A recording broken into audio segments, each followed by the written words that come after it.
All right, welcome to today's video update for Airbnb hosts. My name is Enrico Schaefer. I'm an attorney representing hosts in a variety of different matters, including arbitrations filed against Airbnb for violating the cancellation policy of hosts during COVID-19. So if you've subscribed to this channel, and I hope you do, you're going to see that we share a lot of information for hosts from the legal point of view. It's though you have your own attorney, and we're providing a lot of free information for you so that hosts can navigate not only their business model of short-term rentals, but more importantly, the Airbnb platform, the terms that Airbnb has on its platform, understand what those terms are, understand what your rights are, and understand really what we are fighting for right now in arbitration and in court. So let's jump right in and let's talk a little bit about some of the things that we're going to discuss today. So, you know, I love these mind maps, and we're going to start with one today. We've got some huge news for you. I mean, this is really big. So there was a big announcement yesterday, October 30th, and it was a fundamental change in the terms of service. We have been complaining for 6 months that the terms of service are so poorly drafted that no host could reasonably understand what they were agreeing to. And then once we got into arbitration, what we realized is the attorneys were making these incredible arguments about what they believed the terms meant that no host could have ever guessed Airbnb had intended. So we've pointed out all sorts of problems with the terms of service. And guess what? Yesterday, Airbnb, in response to what we've been arguing for 6 months, completely redrafted the terms of service, addressing almost all of the issues that we have raised in arbitration. So many of the ambiguities and inconsistencies that we've been pointing out to arbitrators have been removed from the terms of service. The terms have been completely reorganized in a way that can actually make sense. And so the good news is, look I've been telling you for months now, we're making a huge difference, that we are a force to be reckoned with, that hosts finally have a voice that potentially could be meaningful for you in the long run. So sounds like good news, right? So that is good news. We pressured Airbnb into rewriting their entire terms of service. Huge win for hosts. But it's not all good, okay? There's some bad news here, as always. And so let's take a look at the bad news. And the bad news is that the terms are still illusory and grossly unfair. It's just much more clear to the hosts how bad they're getting screwed by Airbnb, right? So you're going to find that Airbnb has this incredible drafting technique. Their lawyers are really shrewd, right? They tell you that that Airbnb is going to take on all these obligations to you as the host. They're going to do all these things. They're obligated to do all these things. And that's what they do with the left hand. And then with the right hand, they come in with some language I'm going to show you in a minute, and they literally take away all of your rights and remove all of Airbnb's obligations. Okay, so the bad news is, yes, the terms are much more clear. The bad news is that Airbnb really did intend, I suppose, the things that they've been arguing in arbitration. They intended to take your money as host payouts and be able to do whatever they want with them, including take them for themselves, act in self-interest, right? Make any decision that they want, whenever they want, for whatever reason they want, and that's it. Under the terms, they say they have the right to do that. And so that's really where we get to the ugly here, right? Because the ugly is that Airbnb's attorneys are going to argue that they can do whatever they want without any accountability and without any transparency. And wait till you see these new terms.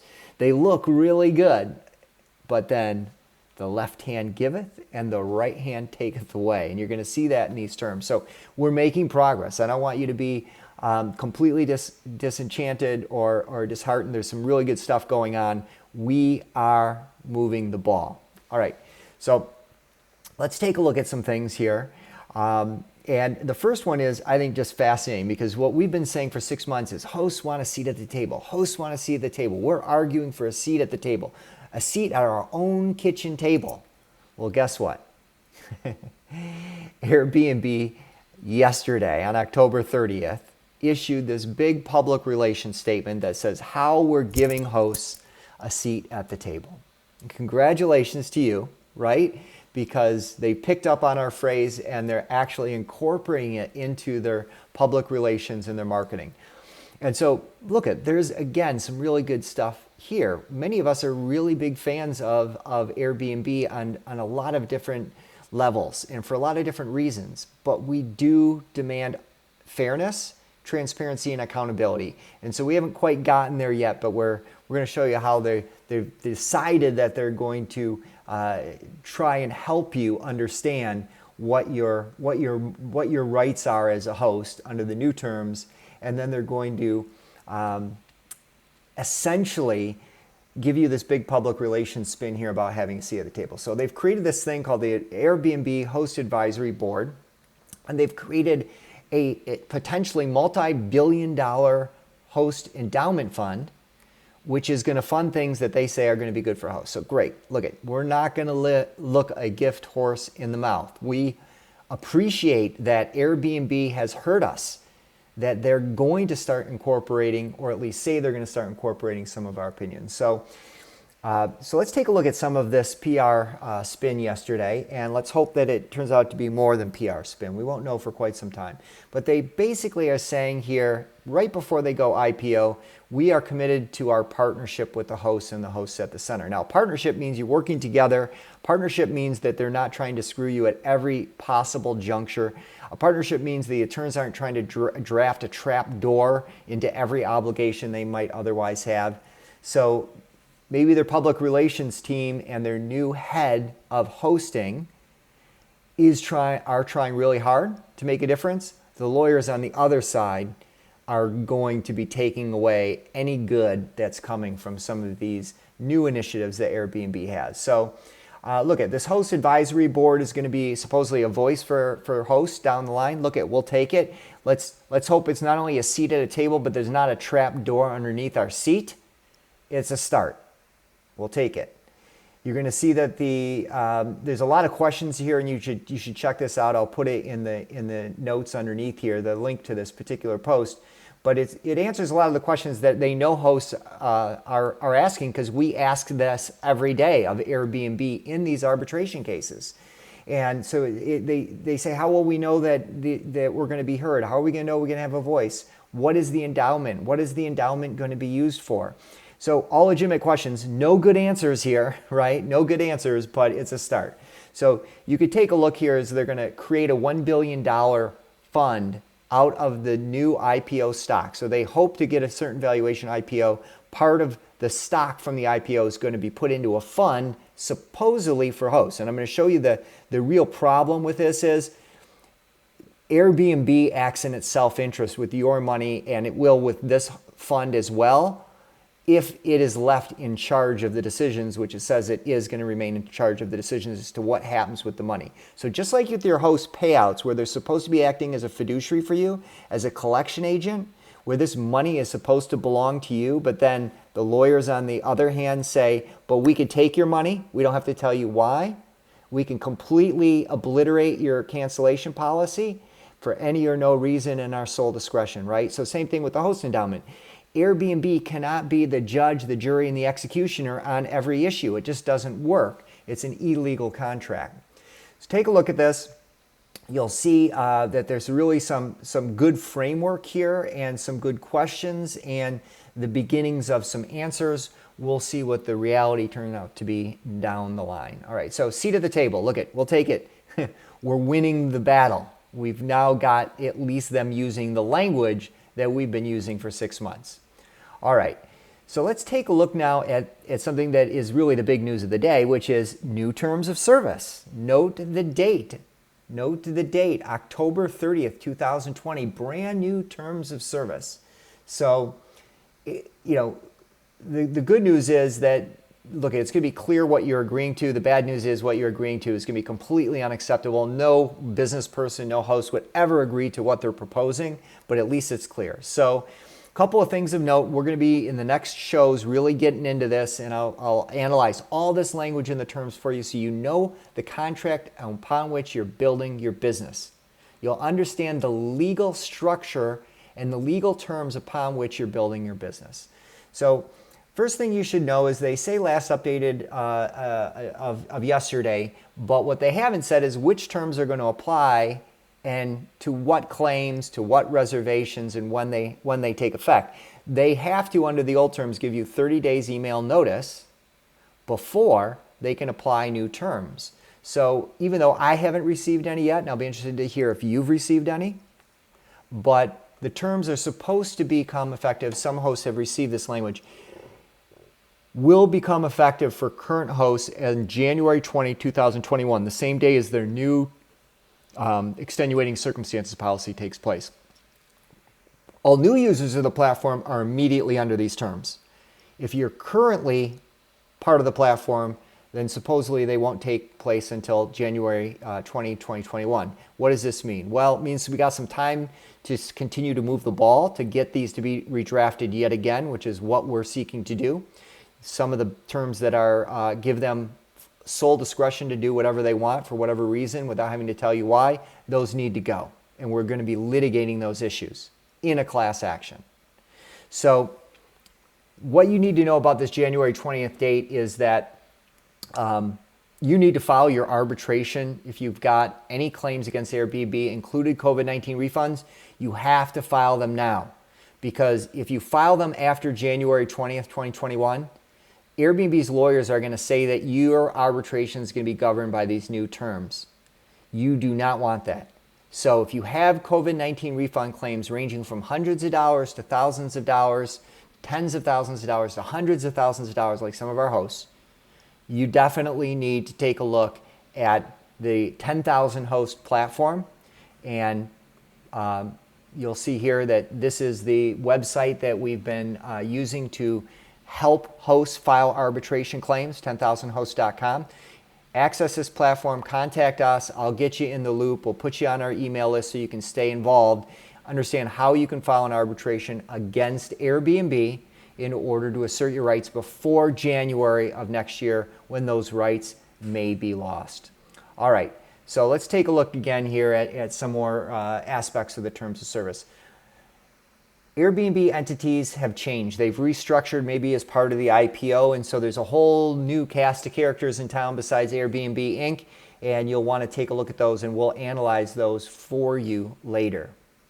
Table of contents. One of the things we've been arguing in arbitration is, why is there just a set of terms for everyone, whether or not you're EU, whether or not you're US, whether or not you're Canada? If there's a set of terms that apply to Canadian users, then put that in a Canadian terms of service. Same for EU, same for US.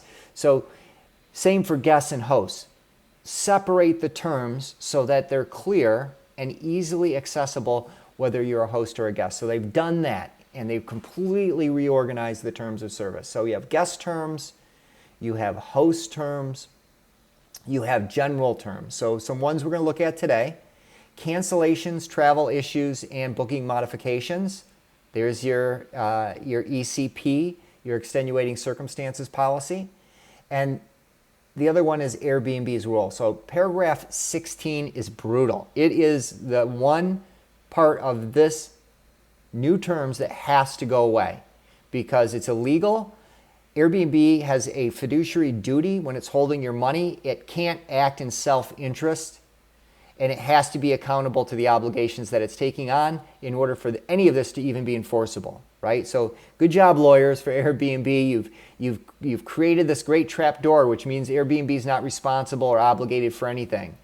But that doesn't work very well for hosts, does it? We're investing hundreds of thousands of dollars in mortgages, millions of dollars in mortgages. We're betting our kids' college educations on this platform. And on the basis that you, Airbnb, are going to be making good on your obligations, that we can rely on you, Airbnb, to fulfill your responsibilities, and that those are transparent and that we can hold you accountable for those obligations. This isn't Facebook, where if you screw up, we don't get to see cousin Jenny's photos of her baby. This is business, and the hosts have a tremendous amount riding on your platform. You need to stand up, be accountable, be transparent. So let's take a look at some of this. You're going to see there's going to be some dispute resolution arbitration clause provisions in here. We'll take a look at those at a later date. Let's go ahead and take a look at this paragraph 7, cancellations. So here you go. This is what we used to be operating under in the old version, which was very poorly drafted. This is much better drafted. It's much more clear than the old one, right? So in general, if a guest cancels a reservation, the amount paid to you is determined by the cancellation policy that applies to the reservation. Now really it should just stop there, because that's it. Airbnb cannot have any role in what happens to the money under the rental contract between you and your guests. It just can't. And the reason it can't legally do that is because it can't be a fiduciary to your money. It can't be operating as a collection agent for you and at the same time decide whether or not any part of your rental contract is going to apply, and especially the cancellation part. And it can't then do what it has been doing and what it continues to do, which is then act in purely its own self-interest with your money. So here we go. So if a guest experiences an extenuating circumstance, right, then your cancellation policy may not apply. Now we think this needs to go away, still in this version. But it doesn't sound as bad as the old version, right? Because it doesn't say, hey, at least it says it has to be an extenuating circumstance. There's an extenuating circumstances provision. There's a process Airbnb has to follow, right? They have obligations, and they can't just, it has to meet the extenuating circumstance in order for a refund to be given. It has to be evidence, and it has to be accountable, right? So that's good, right? We don't have this fluffy stuff in here of yes, it can be extenuating circumstances or any other reason that we decide in our sole discretion. Oh, darn it. That's going to be coming up here in a minute, unfortunately. But they separated it out so that you don't see it here, so that it looks like that you've got an objective standard that you're operating under. So you agree that Airbnb's guest refund policy, extenuating circumstances policy, and these terms preempt the cancellation policy in your situation, where they allow for the cancellation of a reservation and or issuance of refunds to guests. So they didn't have this in the old version, right? When we said, look, if you wanted to say what the lawyers are now arguing, then just say it in plain English, man. You got the highest priced lawyers in the world, presumably. Say it in plain English so that a host in an adhesion contract who can't even negotiate the terms in a business setting such as this, at least they know what they're agreeing to. So they've now set it forth very clearly. The ECP can simply override your cancellation policy. All right, so, I mean, not great, but better than it was until we get down to what I think is the one provision that makes all of this unenforceable and illusory. And that is anywhere you see sole discretion, you need to be careful, right? And so you'll see sole discretion pop up here. But really, it's in this paragraph 16, Airbnb's role, that things really fall apart, where Airbnb's commitment to a partnership with hosts, to doing better by hosts, until this provision goes away, it is all bullshit. It's public relations spin that means nothing. So don't buy into anything Airbnb tells you, hosts, as to why you should use their platform, why they're going to do better. None of that makes any sense, has no meaning with paragraph 16. Let's take a look at what it says. Members, you're a member, acknowledge and agree that Airbnb administers its policies, such as the extenuating circumstances policy, the standards and basic requirements. You agree that Airbnb administers its policies, including decisions about whether and how to apply them in a particular situation at its sole discretion. So Airbnb under this provision can say that none of the terms of service that are here apply, because it can say that its policies, whether its policies apply in a particular situation, are in its sole discretion. Whether or not they're going to apply the ECP or go through the process or whatever else can simply go away in its sole discretion. This is what makes the contract illusory. Illusory is a fancy lawyer term that basically says a contract that promises nothing, right? Textbook definition, this contract promises nothing. Do you really want to be building your business and taking the risks that you're taking on a contract that promises nothing? But it's worse than that. It's worse than that, because Airbnb, by taking control of your money and being able to do whatever it wants with it, including just take it for itself, right? Without even having to tell you why, and then having no rights under this new January policy to arbitrate. Their lawyers will say you've got no rights to get that money back, that they have no obligations to you. Is that the kind of platform you want to build your business on? Do you want to risk your kids' college education and your mortgages on a platform that's not even willing to stand behind its obligations? No. But here's the real problem. The moment Airbnb takes discretion with your money, where Airbnb is deciding what happens to your money between you and your guest, and it can act in its own self-interest in how it handles your money, it's a breach of fiduciary duty. It's a breach of their agency relationship with you. It's an inherent conflict of interest which violates all sorts of laws. So they need to restructure their business model, and that's one of the things we're going to be litigating on behalf of hosts, restructure their business model to be a legal, lawful business model. And until they get there, you should be hedging your bets, right? You should have your listings on VRBO, on Booking.com, everywhere else you can do it, direct booking.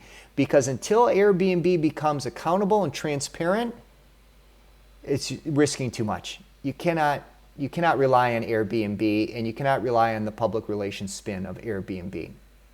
All right, so again, what you want to do here is understand that this new terms is going to come into effect for you current hosts in January of next year. If you are intending on asserting your rights and becoming part of this movement, becoming part of the movement to not only get COVID-19 refunds, which were overridden by Airbnb, back, but also to become part of the movement to force Airbnb to redraft again their terms of service, this last 10 yards, to get the discretion to go away, to get the conflicts of interest to go away, come be part of that movement. And you can do that by coming to our website. You can go to 10,000hosts.com and you can go all the way through the arbitration preparation process without paying anything. At the end, if you decide you want to get your arbitration documents and all the instructions, you just pay a small $150 platform fee. We'll get you all the materials to win your arbitration down the line, and you'll be good to go. So that's really a lot for one show. More has happened in the last 24 hours than I could have imagined could happen as a result of our arbitrations to this point. Airbnb is stepping up in its public relations to try and meet you halfway. They're trying to tell you you've got a seat at the table. We're going to make them give you a seat at the table. We're going to take away the trap door beneath your seat at the table. The terms have been redrafted. All the complaints and arbitrations we've been making to these arbitrators, I haven't gone through it in total yet, but a lot of the things that we've been arguing don't make any sense under the terms have been completely redrafted. That's huge for you because at least you know what you're getting yourself into. Good news is we've accomplished incredible things together. The bad news is we still have a ways to go because Airbnb still wants to be able to do everything that it wants to do without any accountability, without any transparency. That is not a seat at the table, right? That's a seat in the backyard at the kids' table at best. We're going to get to the main course at the main table before this is done. My name is Enrico Schaefer. We'll see you next time.